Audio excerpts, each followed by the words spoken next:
Rachel Davison-Humphreys, Director of Outreach at BRI. Citizenship is hard work, and BRI is here to help. So every week we talk about what's happening in civics, history, and at the Bill of Rights Institute. And we always want to hear from you. So if you have any questions, come to us on Twitter, Facebook, YouTube. This week, we're going to talk a little bit about immigration. Their events at the southern border have been in the news, and we wanted to talk about a very important anniversary.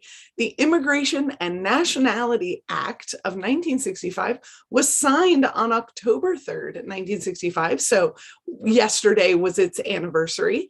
And the U.S. House of Representatives Archives website has a whole page on this act and its landmark effects.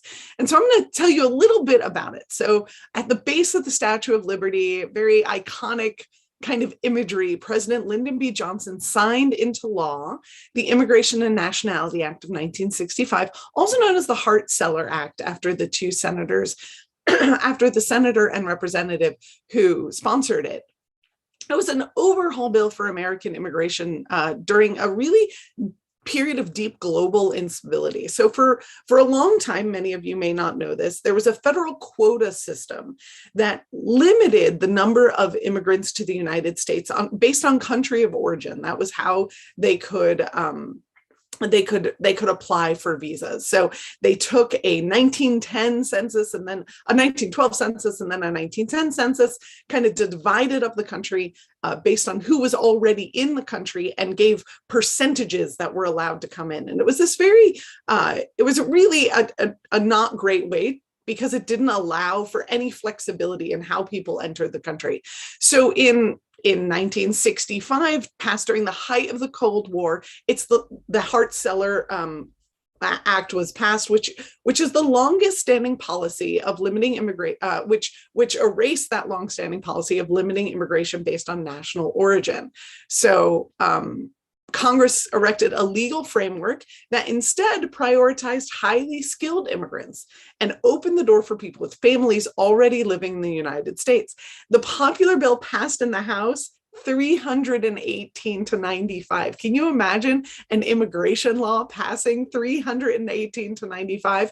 But it capped the annual number of visas at 290,000, including a restriction of 20,000 visas per country per year.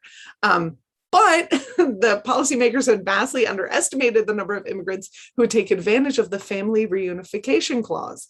So in following years, annual immigration jumped to nearly 500,000, and it totally changed the makeup, with only 20% of immigrants coming from Europe, the vast majority coming from other countries. If you're looking for a great explainer, like I said, the archives of the House of Representatives has a fantastic article. It's in the chat below. Also, the History Channel has a really good explainer, but BRI has a fantastic set of resources when discussing immigration, and the 1965 Immigration Act features prominently. So we have a ton of resources at all stages of US history looking at immigration, from the Gilded Age, different immigrant groups, all kind of exploring our shared past. We also have a whole curriculum called Immigration and Citizenship. This is a fantastic resource. It has 3 lessons: the history of immigration law, and the modern debate on immigration.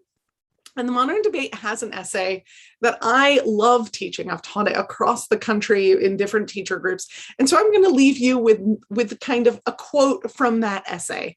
So, unrestricted immigration poses important questions about the changing nature of citizenship and whether it's important for the United States, and it's to ensure that its new residents share the same foundational values as its citizens.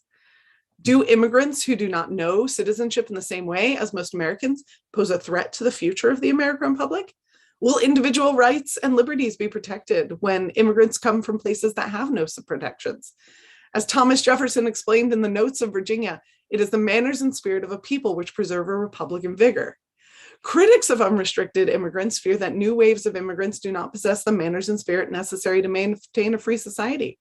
Others do not share that same concern and challenge the ideas that immigrants do not possess or would not appreciate the governing principles that underpin the Republican government of the United States. So here's the question to you. What is the solution? What should the solution be? Maybe you don't think it's a problem worth worrying about. If not, why not? What has been tried in the past? What worked and what didn't? And how can the country find new ways of working through this issue. The course is up to us. So as we continue on this great American experiment in self-governance, the Bill of Rights Institute is here to help you understand and teach our shared principles in history. Almost every week, I'll be here on Mondays talking through current opportunities. So go to our website and sign up. Citizenship is hard work. We're here to help. So like, comment, subscribe, and I will see you next week.